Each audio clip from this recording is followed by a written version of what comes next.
19h45, merci de nous préférer sur Bénin Business 24. Voici le sommaire. Pour l'atteinte des objectifs du développement durable, l'implication des jeunes est essentielle. On s'interroge dans ce journal sur l'apport de la jeunesse dans le développement. Et puis, on parle du maraîchage et de ces nombreux maraîchers qui utilisent les engrais et intrants chimiques pour booster leur production et accroître leur rendement. Une pratique qui n'est pas sans effet sur l'environnement.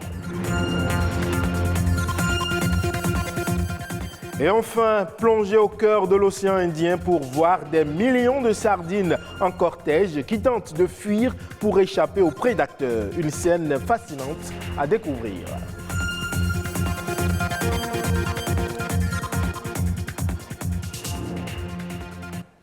Eh bien, ce dimanche 15 août, la communauté chrétienne du monde entier commémore la montée au ciel de la Vierge Marie, la mère de Jésus. Selon la foi chrétienne, la Vierge Marie fut enlevée au ciel en corps et en âme après sa mort. Cette journée est donc l'occasion pour les croyants de se retrouver pour partager et prier. Et dans le partage, on célèbre également chaque 15 août au Bénin la fête identitaire de la sortie de la nouvelle Igname chez le peuple Mahi de Savalou.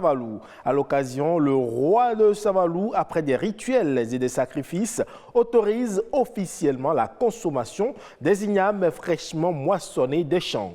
Mais au-delà de ce culte voué aux ancêtres, eh bien, cette fête est également un moment de rencontre touristique entre tous les peuples du Bénin. Le centre d'attraction de cette journée étant la commune de Savalou. On fait un zoom sur cette frange de la population qui représente 90% des 1,8 milliard d'adolescents et jeunes vivant dans les pays en développement. Cette frange, c'est la jeunesse. Son implication est aujourd'hui plus que jamais essentielle pour l'atteinte des objectifs du développement durable. Mais la jeunesse est-elle un atout pour le développement? Louis Koudogbo et Patrick Adiagbodjou nous le disent dans ce reportage.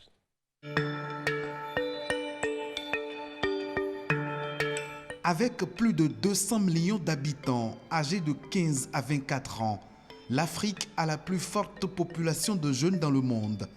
60% d'entre eux sont sans emploi, selon les statistiques de la Banque africaine de développement. Et pourtant, c'est bien évidemment sur cette jeunesse que reposent les espoirs des pays en développement. Cette jeunesse est parfois en panne d'un leader. Cette jeunesse est parfois en panne d'un indicateur sur lequel il va s'appuyer pour faire éclore son développement. C'est pourquoi j'insiste qu'il faut accompagner cette jeunesse, la solliciter. Qu'est-ce que je mets dans la solliciter? C'est-à-dire faire confiance à cette jeunesse, l'accompagner. C'est un grand atout pour le développement. Et ceux qui n'ont pas cette jeunesse-là se plaignent à la date d'aujourd'hui d'une population vieillissante, complètement comme la France. Or, c'est la jeunesse qui construit l'avenir, mais encore faudrait-il qu'on en profite. Profiter des talents de la jeunesse, de ses qualités professionnelles et de son savoir-faire constituent des atouts pour le développement. J'aurais souhaité une jeunesse dynamique, travailleur et beaucoup ambitieux et très observateur, parce que nous avons à la date d'aujourd'hui des moyens de dépasser les pays industrialisés. Et c'est ça qu'il faut qu'on apprenne aux jeunes. Et cette jeunesse, de plus en plus, doit être courageuse. Cette jeunesse doit être une jeunesse déterminée et qui est prête à affronter tout.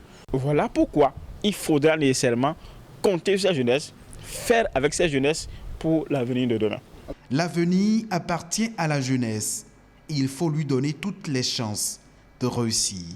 Il est obligatoire qu'un jeune se donne plusieurs cordes à son arc et essaye de s'en sortir en faisant plusieurs formations. N'importe quelle formation que vous avez suivie, il faut nécessairement ajouter un complément, peut-être sur le tas. Il faut savoir faire quelque chose de plus, ne serait-ce que pour faire parler de vous.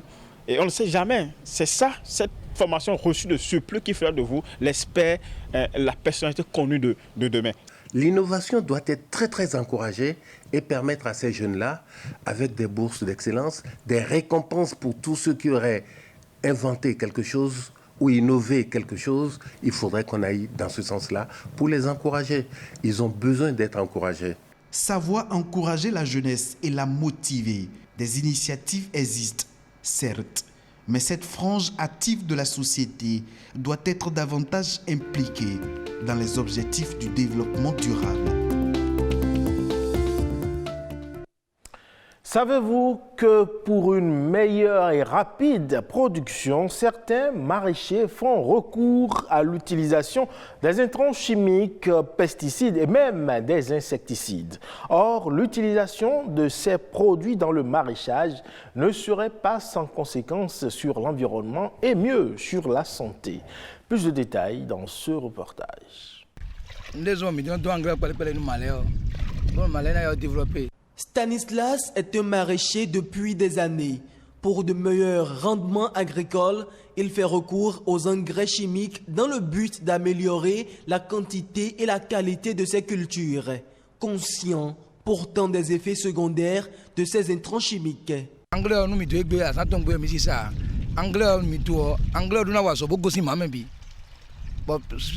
Une semaine, 2 semaines,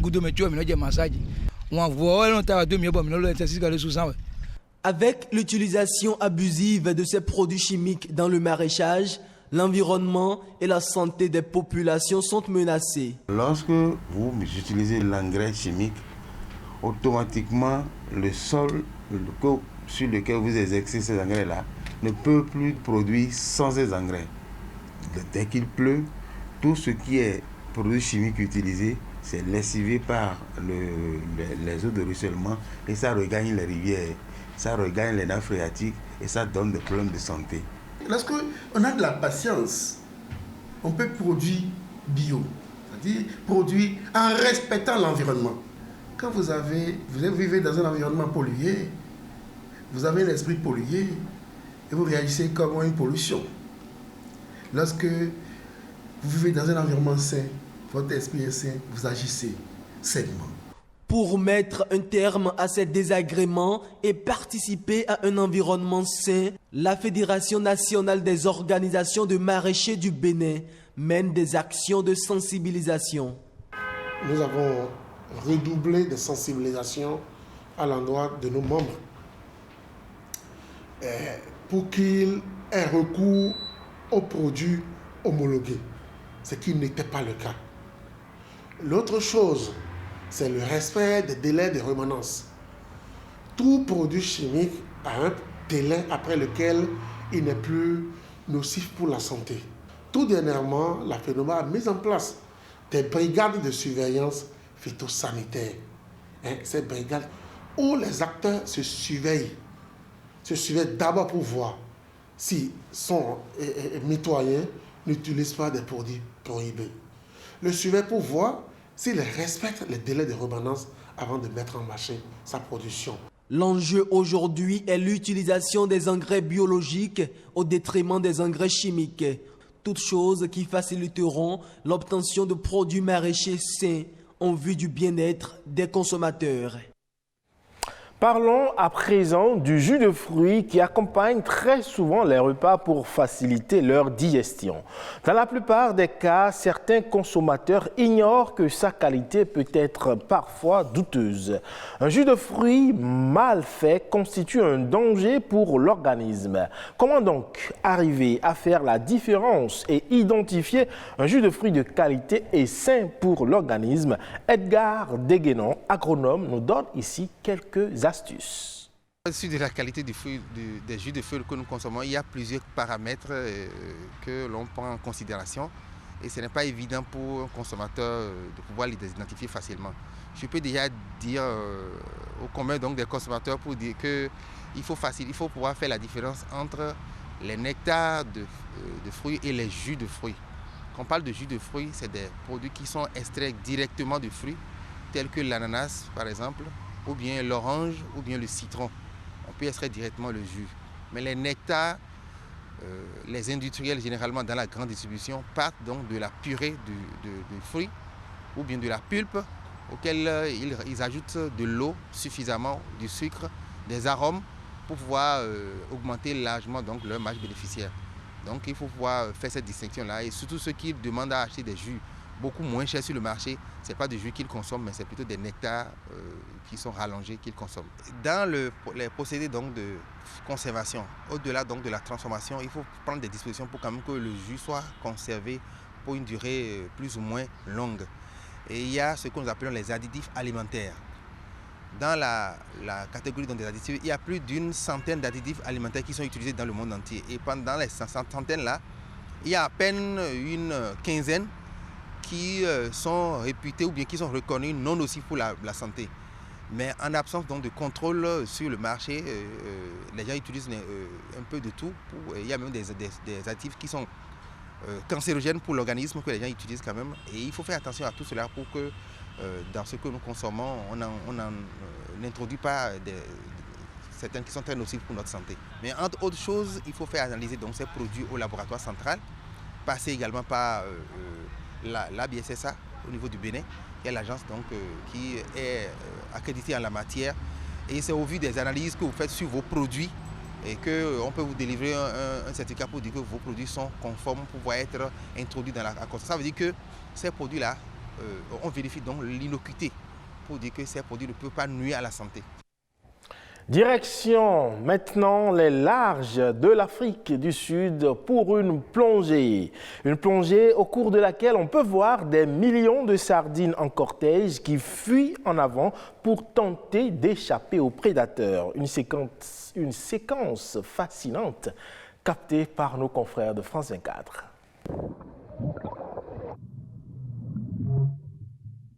Un requin sombre vient d'attaquer un banc de sardines. C'est une scène récurrente dès les premiers jours de cette migration aquatique de l'hiver austral. On l'appelle la sardine run. Les sardines essayent toujours de retourner vers les fonds pour se protéger. C'est là que les requins interviennent. Ils sont en dessous et leur bloquent la route. Donc on a les requins en bas et les dauphins autour. Vous voyez ces dauphins là-bas en train de sauter? C'est pour empêcher les sardines de s'enfuir.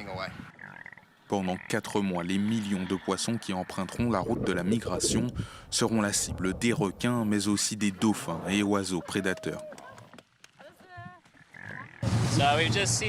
Alors on a repéré un peu d'action droit devant. Des signes qu'il pourrait y avoir une boule d'appât. Beaucoup de dauphins, des oiseaux qui plongent. C'est à environ 1 kilomètre. Il faut vraiment regarder au loin pour essayer de les repérer. Mais quand vous y arrivez, ça peut être vraiment spécial. Ces quelques plongeurs font partie des plus chanceux. Ils sont spectateurs du pic d'activité maritime de cette fuite en avant des sardines face à leurs assaillants. Punaise, c'était incroyable. C'était génial. Et le requin ne nous a pas mordus, c'était le top. Des dauphins, des bonites et le requin. Le requin, c'était la cerise sur le gâteau. On a eu un peu peur. Tu parles, on a eu très peur, très peur. Une large partie de la communauté scientifique lie cette migration au cycle reproducteur du poisson.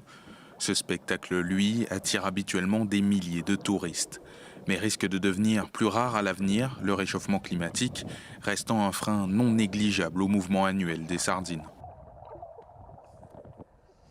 Et c'est la fin de ce 19h45 à retrouver en replay sur le site de l'ORTB www.ortb.bj. Portez-vous bien et à la prochaine.